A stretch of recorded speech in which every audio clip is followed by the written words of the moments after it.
Hello, welcome to Truck Stop Nerd True Crime Podcast. I am your host, Gary Howard. Thank you for joining me. Man, it has been a while since I did an episode. Yeah, it's been over a few months. Just been super busy. Plus, I've been having equipment issues, software issues, and my personal issues. But yeah, when I first started this podcast, I was looking for a place where I did a reset every week, so it made it easier. But with the scheduling, it just makes it hard to record. So I'm going to try to, 2025, I am going to try to step up my pace and get through it. So let's get to the story. Today I'm going to cover my first truck stop killer, truck driving killer. My wife's always telling me about it. Since you're a truck driver, why don't you cover a truck driver who get killed? And today I will. But as always, I'm going to talk about the truck stop. Now, I wanted to give a shout out to the girls that worked there because I told them. Matter of fact, I had planned on recording this episode then when I was parked at this truck stop, but I don't. I think that's when the issues all started. But anyhow, let's talk about the truck stop. It's the Flying J Travel Center, right south of Pittsburgh. Now, the address itself, it's in Smithton, Pennsylvania.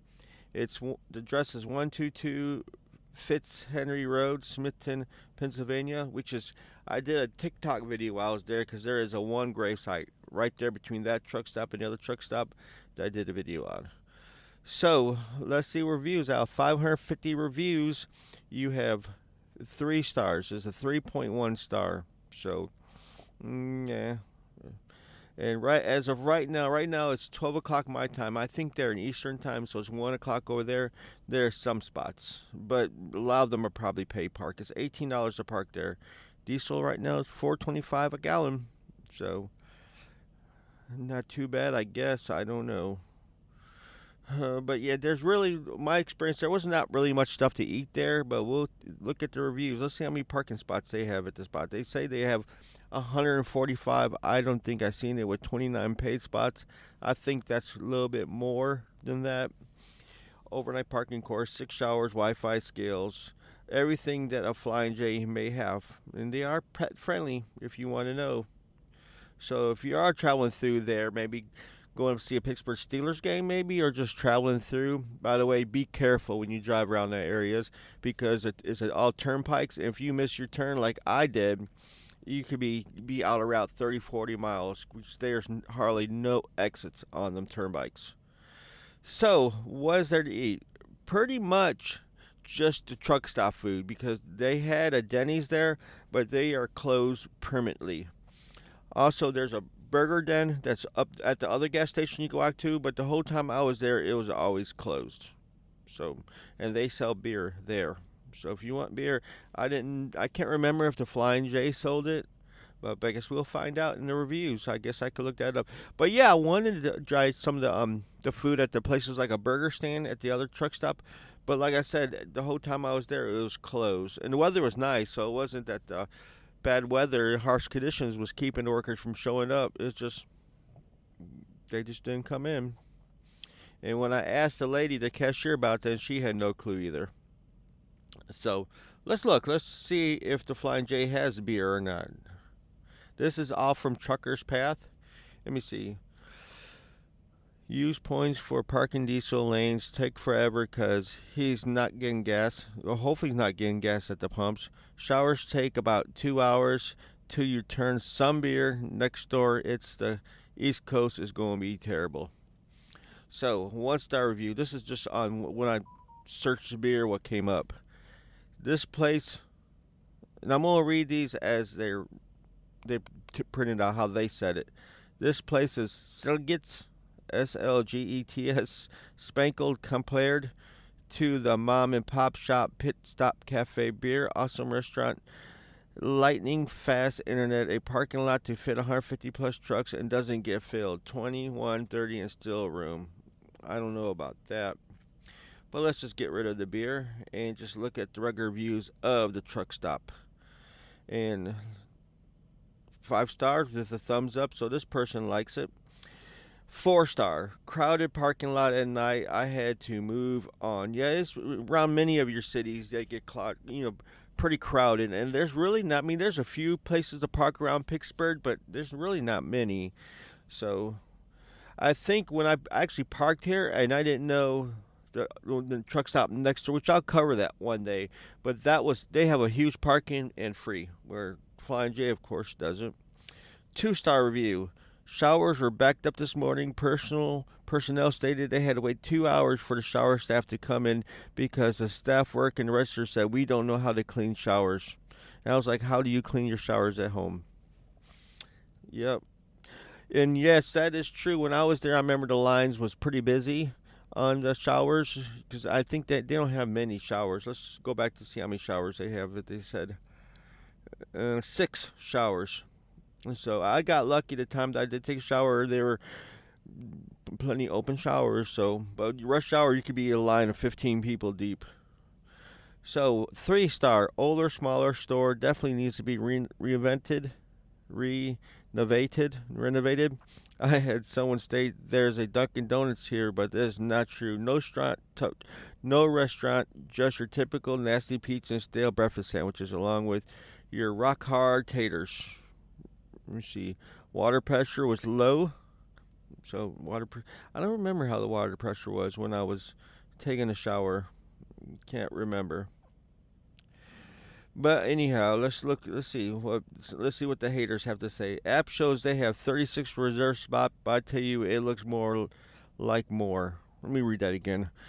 Apps show there's only 36 reserve spots, but I tell you, it looks like more. They had to add 3 on the back row, and they put some in the corner. Then the whole side corner reserve to 5:48 p.m. Monday, July 1st. There's plenty of reserve parking left, which normally there is. And like I said, there was a Denny's here. Nope. I was looking for a review saying that here's a 5-star review. Clean truck stop, excellent workers. Come and check it out. Yeah, I will agree with that. The workers that was worked there was very friendly and helpful. So let's do one more review. 7 p.m. and the only hot food in the PFJ kitchen is pizza, chicken strips, and some sorry-looking mashed potatoes. The store was packed. You would think they want to sell some of their overpriced dinner items during the rush hour.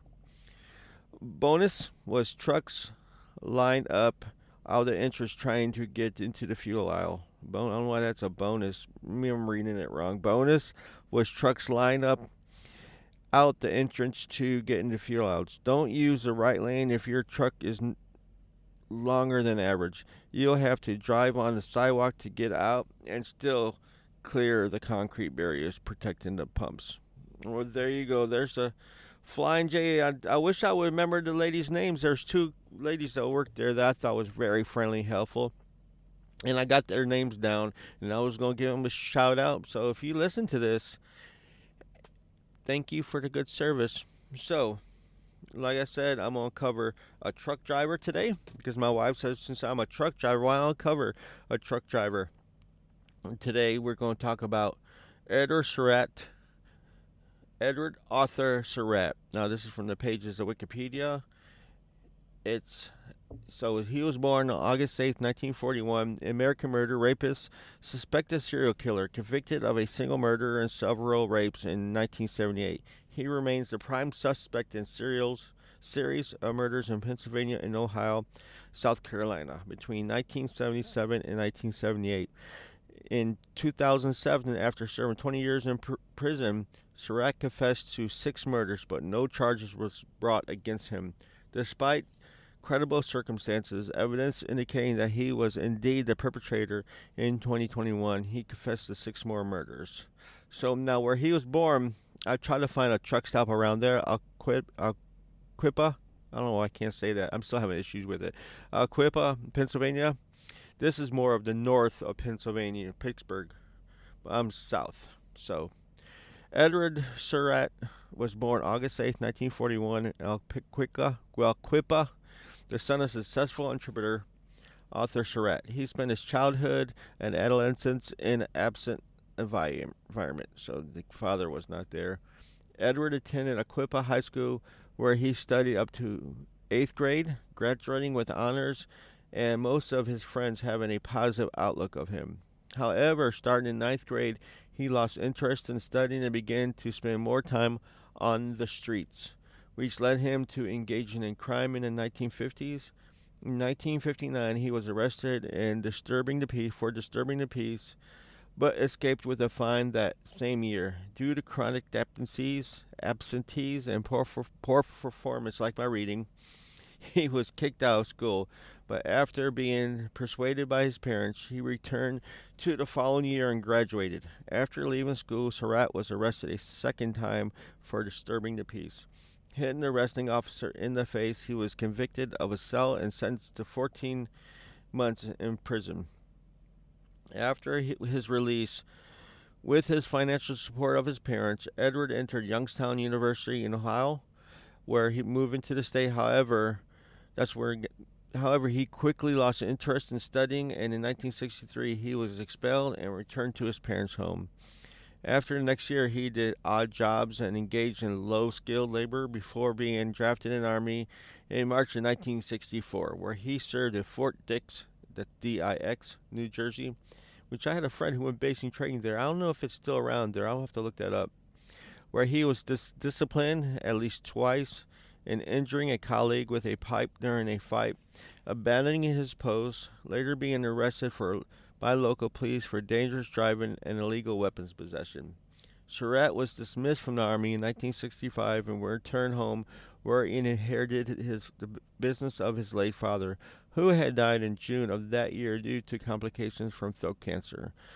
Due to his inexperience and various other circumstances, he went bankrupt, and to escape his mandatory difficulties, he enlisted in the Marines in October 1966. So that tells you how much they wanted people get kicked out. Just one branch, just go to the other branch. So in spring of 1967, after completing his training, he was sent to Vietnam as part of Tank Battalion. He fought during the 10th Offensive against the Viet Cong in 1969. During one of the skirmishes, he was wounded in the chest and severely concussion, following an explosion which ruptured his eardrum. Over the next several months, he received treatment at a military hospital, from which he was released in the summer of 1970. That's the year I was born, in September, so 2 months before I was born. Edward was demobilized and returned to USA. In total, between 1967 and 1970, he took part in 11 military operations, for which he was later awarded a Gallantry Cross and Purple Heart.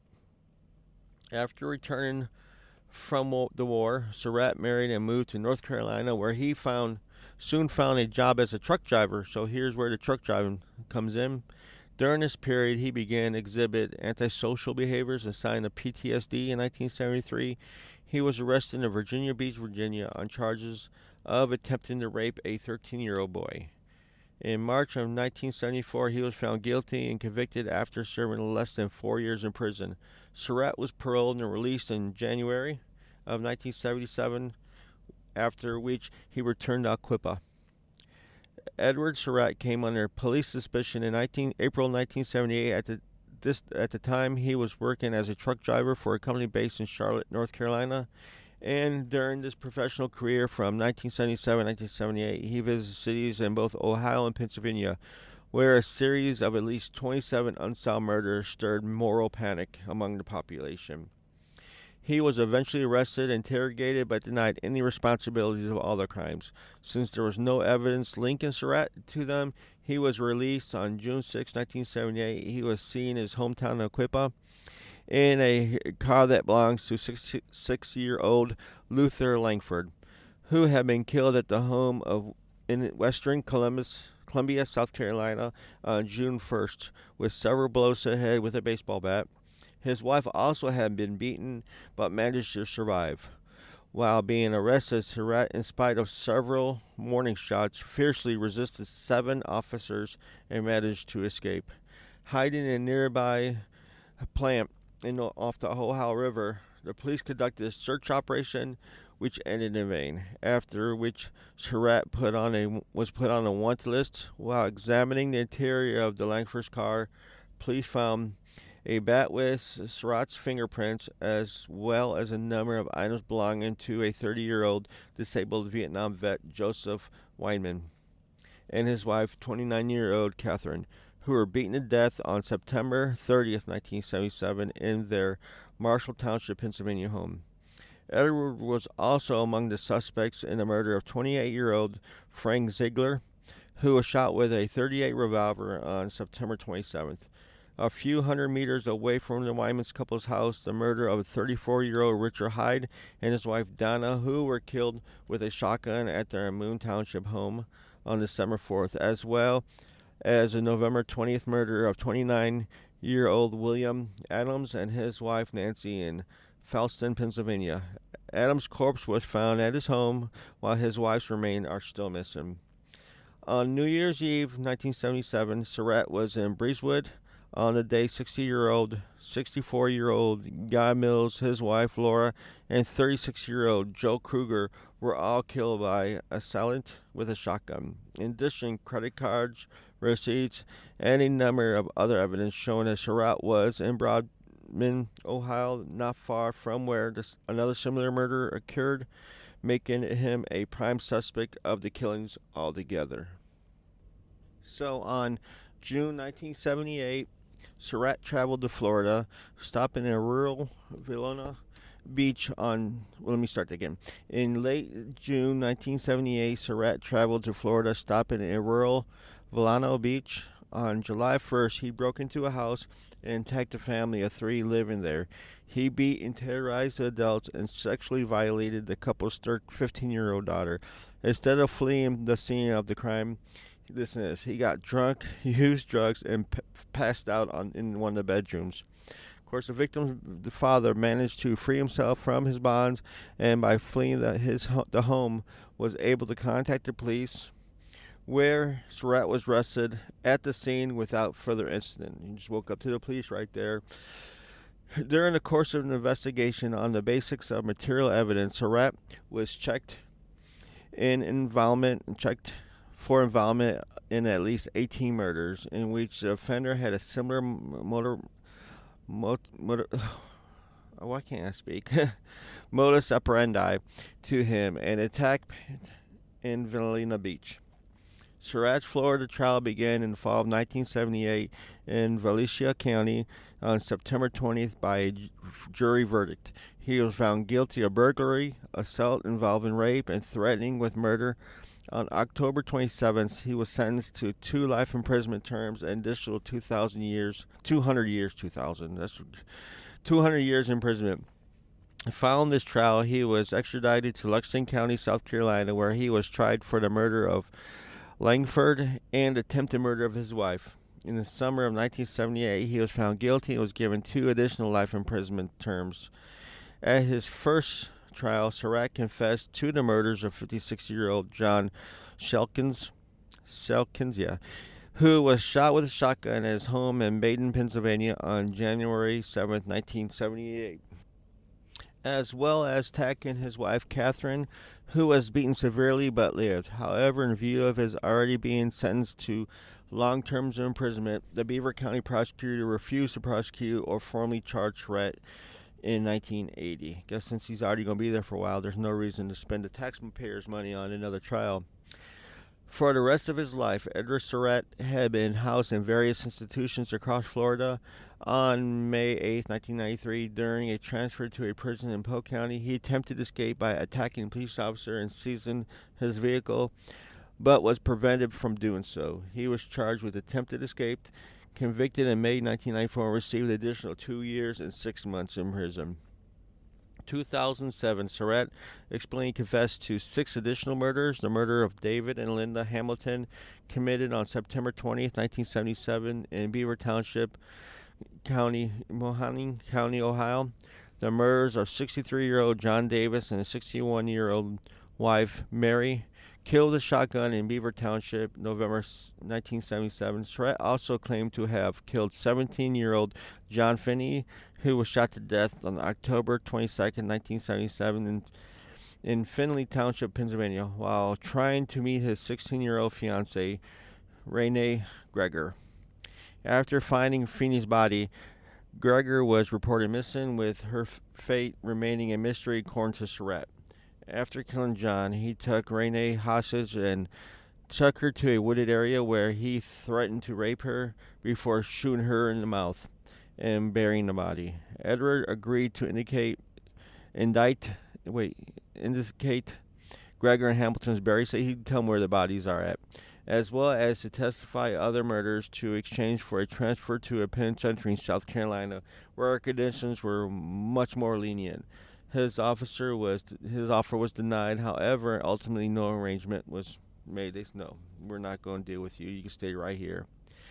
In 2021, while in prison in Florida State Prison in Rayford, Florida, Surratt confessed to Pennsylvania State Police that he had killed William and Nancy Adams, Guy and Laura Mills, Joe Kruger, and John Shelkins. The Pennsylvania District attorneys in the counties where the murders occurred agreed not to prosecute Surratt due to his already life in prison that he is serving. So, and there is where he's at, sitting there today in the Florida prison. So you think maybe he did do all these murders? Sounds like he did, as he was traveling around as a truck driver, that he did commit a lot of murders.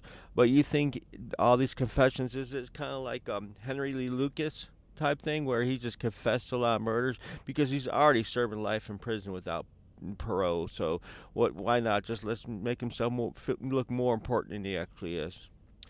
All right, well, there you go. There's my first episode in a couple months that I put out. Sorry it took so while for some of my listeners. I'm going to start doing Patreon episodes as of right now. I'm going to start doing places that I find, cool places that I see around places where I travel at. So if you like that, you can be a Patreon at low as $1. I think I only have one. I haven't looked in a while, but I have $1 and $5 tiers. I have a few people there right now, so sorry, I haven't put nothing out recently. I was doing videos of the truck stops that I would start, like YouTube videos of the truck stops. It really didn't think it was going very well. I don't think I had 0 watches from my Patreon, so I quit doing that. I'm trying to find something that you guys might enjoy, where you'd want to sign up as a Patreon. I was like, yeah, I like to support this guy. I like to hear these stories of these places he's been to or whatnot. But also, I still have a Buy Me a Coffee. You can check that out, Truck Stop Murder. And also, all the links will be in the notes. And also, please rate and review anywhere you listen to this. I'm also on iTunes now. I finally got myself back on iTunes. I was changed hosting sites, so I was having to try and... iTunes is just weird. Everybody else is easy to submit your podcast to, but iTunes, you have to go through this whole process to get it on there. But it's there. Also, I do have another podcast called Missing Miles that covers unsolved murders and missing people. And I'm about to do a YouTube channel, called There Is Terrible, 0 stars if I can, where I start reviewing a lot of these customers I go to, like where I pick up and deliver to. And some of these places are hysterical. I'll get to the one There Is Terrible. By the way, sorry. The 0 stars is I got from, Your Stupid Opinion. Why don't you go check them guys? That's James Petrogallo and Jimmy Wisman.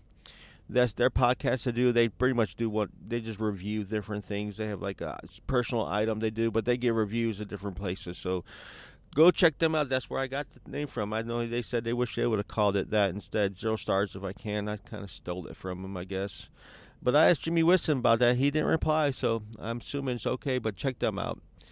So, also, Truckers Cats on TikTok. I also have another TikTok channel called Sceneries and Cemeteries. You can check that out as well. I haven't been active very often. Just been busy. Not going to the same area, so it's hard to find places to record. But now I am just babbling. Here's my email, truckstopmurder@gmail.com with any suggestions. And as always, you can't fix stupid, but you can sure numb it with a 2x4. I am out of here.